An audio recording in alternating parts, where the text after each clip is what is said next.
spell love for me? How do you spell it? L-O-V-E. He's absolutely right. But you know what? I was thinking about love, and I was wondering why it isn't spelled.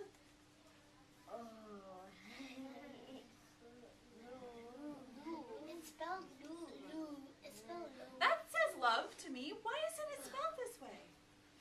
I-N-G.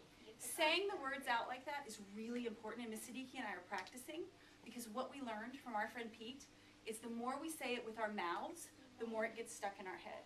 And then we never get confused on how to spell loving. We know how to spell it.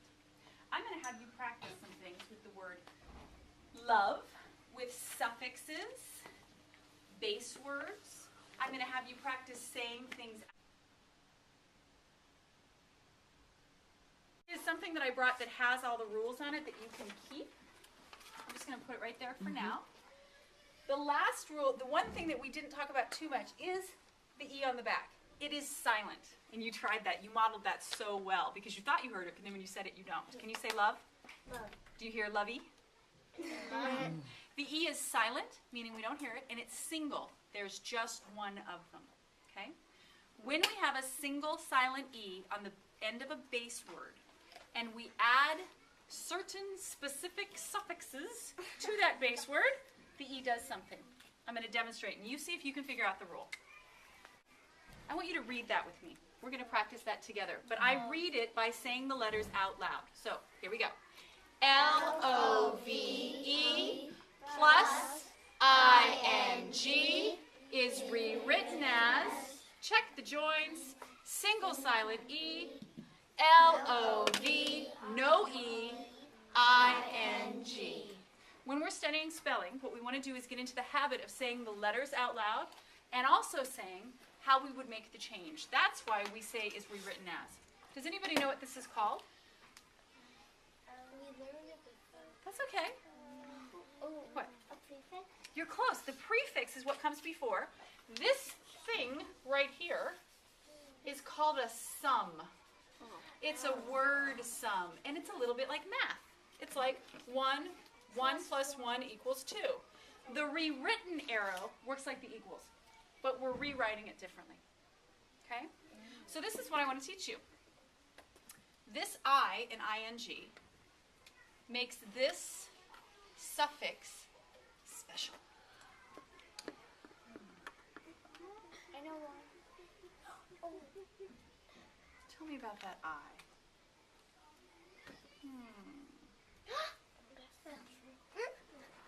Harlan, what do you think? I just thought of something, but I don't think it's right. You can say it anyway. I say things that aren't right all the time. That E and I can't go together.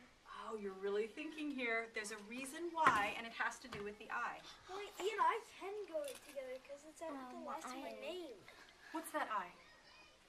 I think it's like a job sharing. A, E, I, O, U, and sometimes Y. All of those letters are what? Oh, Vowels! Yes! ing is what we call a vowel suffix. So if you put a vowel suffix onto a base that has a single silent E, the single silent E drops off, and the vowel suffix the Y attaches. and the I makes the E sound. That's like right. The E would. It would, except here it just stays silent, doesn't it? Yeah.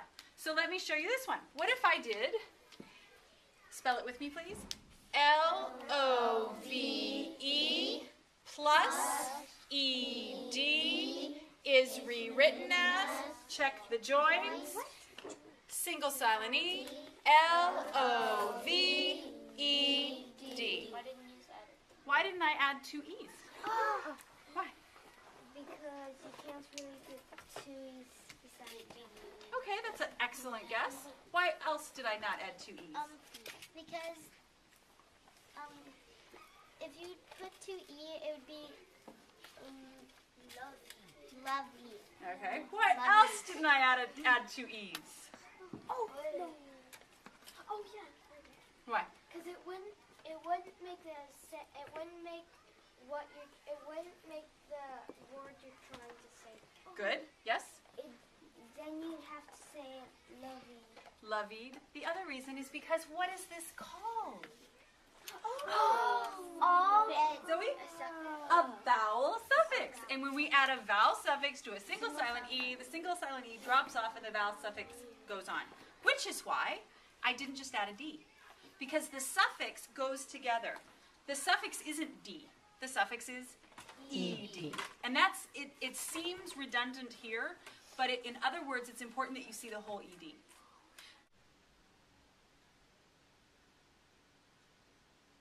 E